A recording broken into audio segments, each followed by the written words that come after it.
Unboxing tayo guys ng LCD ng Realme C3. So ngayon ay tingnan natin kung napaka okay ba nitong LCD na ito. Kaya lulo na din. No? Salamat talaga sa nagpapadala sa akin. Salamat sa iyo. I love you.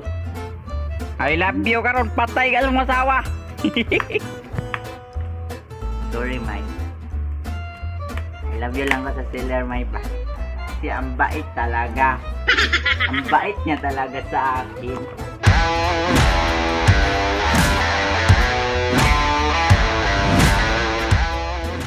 So ato na ukbo ni mga idol o gatong hinahinayon nato ni pag-ukab kay basig mga sira no ning tisa hinon itong pag-ukab binon. Gayeng na nadyo na ako sa hinahinayon nga pag-ukab pero gidali ginon ninyo non masig mga sira na hay tarungan na. Kapalit ba na sa kaya po 20,000 ba yan pasig kabayan nino kanog 10,000 nino na. What's up guys? So naayos na natin yung Realme C3 no. Ito guys ang naayos ko na cellphone ngayong gabi.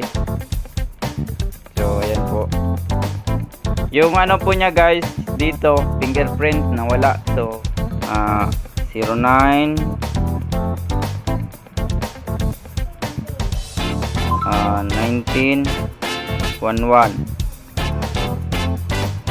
So kaya nga to mag-scroll.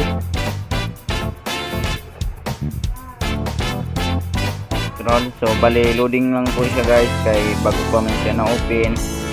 O gulaw kay balo pila ni kabula na tambay ini nga cellphone. So ayan po. Try na to ang camera guys. Tester na to tanan. So kung ako manggod magayo guys, tester jud nako sang camera o gantanan. So linaw. Kita naman ninyo na linaw.